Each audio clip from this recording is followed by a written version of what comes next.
여러분 안녕하세요. I love 9입니다. 오늘도 찾아와 주셔서 정말 감사드리고요. 혹시 아직 구독 안 하신 분들은 지금 바로 구독 버튼 꾹 눌러주시고 좋아요와 알림 설정까지 부탁드립니다. 자, 그럼 바로 오늘의 메인 토픽으로 들어가 볼까요? 여러분, 테슬라 로보택시 들어보셨죠? 아니, 솔직히 이거 진짜 미래에서 온 거 아니냐고요. 운전자 없이 자동으로 움직이는 택시라니 영화에서나 보던 장면이 현실이 되고 있는 건데요. 그런데 이게 이번에 진짜 엄청난 소식이 터졌어요. 테슬라가 로보택시 앱 접근 권한을 또다시 확대했는데 이번엔 스케일이 완전 다릅니다. 바로 글로벌 규모로 확장한 거예요. 이게 얼마나 대단한 일인지 하나하나 제대로 파헤쳐 드릴 테니까 끝까지 집중해서 봐주세요. 먼저 배경부터 짚고 넘어가야 할 것 같은데요. 테슬라는 최근에 로보택시 서비스를 마이애미, 휴스턴, 라스베이거스, 피닉스, 그리고 댈러스에 런칭하겠다는 계획을 발표했어요. 이 5개 도시 이름 들으면 뭔가 느껴지시죠? 다 미국 내에서도 엄청 큰 도시들이고 특히 라스베이거스 같은 경우는 관광객들이 정말 많이 찾는 곳이잖아요. 거기에 무인 택시가 돌아다닌다? 상상만 해도 완전 미래 도시 같지 않나요? 그런데 이번 주말에 테슬라가 뭘 했냐면요. 이 로보택시 앱을 다운로드할 수 있는 지역을 북미를 넘어서 전 세계로 확장시켜버린 거예요. 와, 이거 진짜 놀랍지 않습니까? 그동안은 미국이랑 캐나다 정도에서만 앱을 다운받을 수 있었는데, 이제는 완전히 다른 차원으로 넘어간 거죠. 자, 그럼 어떤 나라들에서 앱을 다운받을 수 있게 됐는지 하나하나 살펴볼게요. 리스트 진짜 길어요. 일본, 태국, 홍콩, 그리고 우리나라, 대한민국. 와, 한국도 포함됐어요. 이거 진짜 엄청난 소식 아닙니까? 그리고 호주, 대만, 마카오, 뉴질랜드, 멕시코, 미국, 캐나다까지. 총 11개 국가 및 지역에서 이제 테슬라 로보택시 앱을 다운로드할 수 있게 된 거예요. 이게 무슨 의미냐면요. 테슬라가 이제 본격적으로 전 세계 시장을 타겟으로 하고 있다는 거잖아요. 단순히 앱을 다운받을 수 있게 해놓은 것만으로도 앞으로 이 지역들에서 실제 서비스가 시작될 가능성이 크다는 신호탄을 쏘아 올린 거라고 볼 수 있는 거죠. 그런데 여러분, 테슬라 로보택시가 지금까지 얼마나 운행했는지 아세요? 이거 진짜 깜짝 놀랄 만한 수치인데요. 총 주행거리가 무려 55만 마일을 넘어섰어요. 55만 마일이면 킬로미터로 환산하면 대략 88만 킬로미터 정도 되는 거거든요. 이게 얼마나 엄청난 거리냐면 지구를 20바퀴 넘게 돌 수 있는 거리예요. 그리고 이 주행의 대부분은 샌프란시스코 베이 에어리어하고 오스틴에서 이루어졌다고 하네요. 지금 테슬라 로보택시는 텍사스, 캘리포니아, 애리조나주에서 활발하게 운영되고 있는 초기 단계의 라이드 헤일링 플랫폼이에요. 라이드 헤일링이 뭐냐고요? 쉽게 말해서 우버나 리프트처럼 앱으로 차를 부르는 서비스를 말하는 건데 차이점은 운전자가 없다는 거죠. 테슬라는 이 플랫폼이 정말 엄청난 잠재력을 가지고 있다고 보고 있어요. 그리고 이걸 통해서 승객 운송 산업에 또 한 번 혁명을 일으키려고 하는 거죠. 테슬라가 전기차 시장을 뒤흔들어 놓은 것처럼 이번엔 택시 업계 전체를 완전히 바꿔놓겠다는 야심찬 계획인 거예요. 근데 여기서 중요한 게 뭐냐면요. 테슬라가 지금 가장 집중하고 있는 건 바로 빠른 확장이에요. 근데 이게 말처럼 쉬운 일이 아니거든요. 왜냐하면 각 지역마다 규제 당국의 허가를 받아야 하기 때문이에요. 무인 자동차가 도로 위를 돌아다닌다는 건 엄청난 책임이 따르는 일이잖아요. 안전 문제도 있고, 법적인 문제도 있고, 교통 법규도 지역마다 다르고요. 그래서 테슬라가 이렇게 여러 나라의 앱 다운로드를 열어놓은 건 사실 규제 당국이랑 협의를 시작하거나 또는 이미 어느 정도 진행이 된 상태라는 걸 의미할 수도 있는 거예요. 아니면 최소한 그 지역에서 서비스를 시작할 의지를 명확하게 보여주는 거죠. 자, 그럼 테슬라가 지금 로보택시를 운영하면서 달성하려고 하는 다른 목표들도 있는데요. 이것도 진짜 중요해요. 테슬라는 지금 차량 안에서 안전 모니터를 없애는 걸 목표로 하고 있어요. 현재는 오스틴에서는 조수석에, 베이에어리어에서는 운전석에 안전 모니터가 탑승하고 있거든요. 이 사람들은 혹시 모를 상황에 대비해서 앉아 있는 건데 테슬라의 궁극적인 목표는 완전 무인 운행이잖아요. 그래서 몇 주 전에 테슬라가 새로운 시스템을 도입했어요. 바로 차량 내부 데이터 공유 시스템인데요. 이게 뭐냐면 차 안에 아무도 없어도 지원팀이 탑승객들을 도와줄 수 있도록 하는 시스템이에요. 차 안에 카메라랑 센서들이 있어서 실시간으로 상황을 모니터링하고 필요하면 원격으로 도움을 줄 수 있는 거죠. 이거 진짜 SF 영화에서나 보던 기술 아닙니까? 테슬라가 로보택시를 더 많은 지역으로 확장하게 되면 엄청난 이익을 얻을 수 있을 것으로 보여요. 두 가지 측면에서요. 첫 번째는 개인 차량용 풀 셀프 드라이빙 시스템 배포를 통해서예요. 풀 셀프 드라이빙, 즉 FSD라고 하는 건 테슬라의 완전 자율주행 기술인데요. 이걸 더 많은 사람들이 사용하게 되면 당연히 테슬라 입장에서는 매출이 올라가는 거고요. 두 번째는 바로 무인 로봇 택시를 통해서예요. 자기 차가 없는 사람들 또는 그냥 택시를 타고 싶은 사람들이 테슬라 로봇 택시를 이용하게 되면 이것도 또 하나의 거대한 수익원이 되는 거죠. 생각해 보세요. 운전자한테 줄 급여가 없으니까 운영 비용이 훨씬 낮아지잖아요. 그러면 가격 경쟁력도 생기고 수익률도 높아지고 완전 일석이조인 거죠. 지금까지 로보택시 프로그램 초기 단계에서 테슬라는 꽤 잘해왔어요.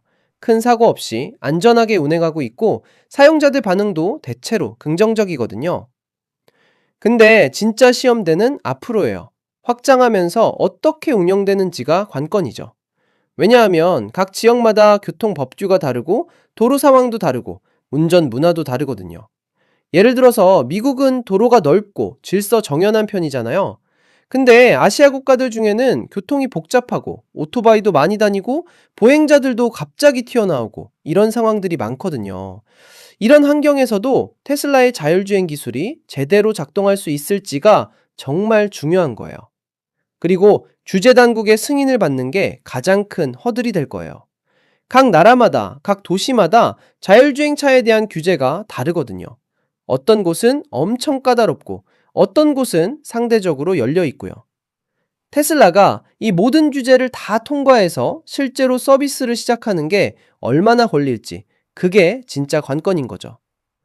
근데 솔직히 테슬라가 이렇게 적극적으로 나서는 거 보면 자신감이 있다는 거잖아요. 자기네 기술에 대한 확신이 있으니까 이렇게 글로벌 확장을 빠르게 추진하는 거겠죠. 그리고 일론 머스크 스타일 아닙니까? 뭔가 하면 확 밀어붙이는 스타일이잖아요. 이번에도 그런 것 같아요. 한국에서도 앱을 다운받을 수 있게 된 건 정말 반가운 소식인데요. 실제로 한국에서 로보택시가 운행되려면 아마 좀 시간이 걸릴 것 같긴 해요. 왜냐하면 한국은 자율주행차에 대한 규제가 꽤 엄격한 편이거든요. 안전에 대한 기준도 높고요. 하지만 테슬라가 먼저 문을 두드린 거니까 앞으로 어떻게 진행될지 정말 기대되는 부분이에요. 일본이나 호주, 같은 나라들도 리스트에 포함된 게 흥미로운데요. 이 나라들은 선진국이면서도 각자 독특한 교통환경을 가지고 있거든요. 일본은 도쿄 같은 대도시는 엄청 복잡하고, 호주는 도시 간 거리가 엄청 멀고, 이런 다양한 환경에서 테슬라가 어떻게 대응할지도 지켜볼 만한 포인트예요. 태국이나 홍콩 같은 아시아 도시들은 또 다른 챌린지가 있을 거예요. 교통이 엄청 혼잡하고 운전 문화도 좀 다르고요. 특히 태국 방콕 같은 경우는 교통체증으로 유명하잖아요. 그런 환경에서도 로보택시가 제대로 작동할 수 있을지 정말 궁금한 부분이에요. 멕시코가 리스트에 포함된 것도 재미있는데요. 멕시코는 미국이랑 국경을 맞대고 있으니까 북미 시장 확장의 일환으로 볼 수 있을 것 같아요. 그리고 멕시코 시티 같은 대도시는 인구도 엄청 많고 교통 수요도 높으니까 시장성은 충분한 거죠. 뉴질랜드는 인구가 적긴 하지만 테크를 받아들이는 속도가 빠른 나라거든요. 그래서 테스트베드로 활용하기에 좋을 수도 있어요. 작은 규모에서 먼저 시도해보고 잘 되면 더 큰 시장으로 확장하는 전략일 수도 있는 거죠. 마카오하고 대만도 리스트에 있는데 이 지역들은 중화권이면서도 각자의 독특한 규제 환경을 가지고 있어요. 특히 대만은 테크 산업이 발달한 나라니까 자율주행 기술에 대한 수용도도 높을 것 같고요.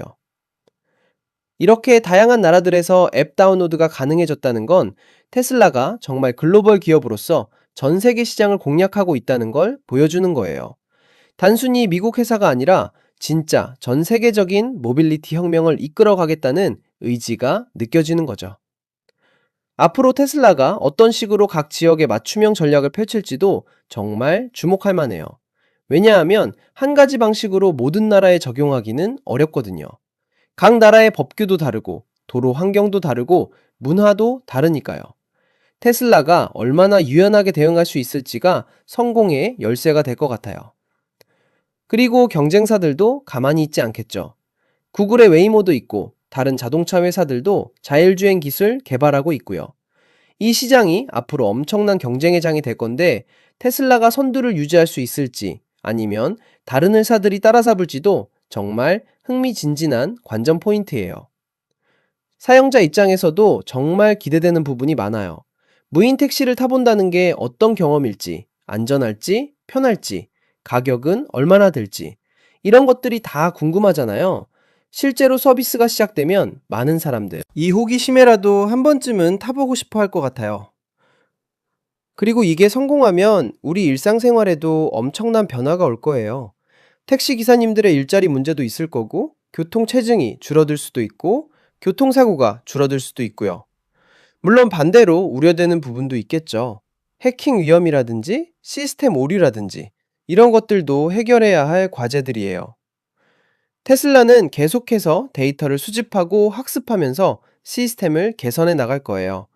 지금까지 55만 마일을 주행하면서 엄청난 양의 데이터를 모았을 테고, 그걸 바탕으로 인공지능을 더 똑똑하게 만들고 있을 거거든요.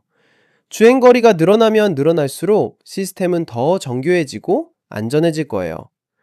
솔직히 이 모든 걸 종합해보면 테슬라가 정말 대단한 일을 하고 있는 거 맞아요.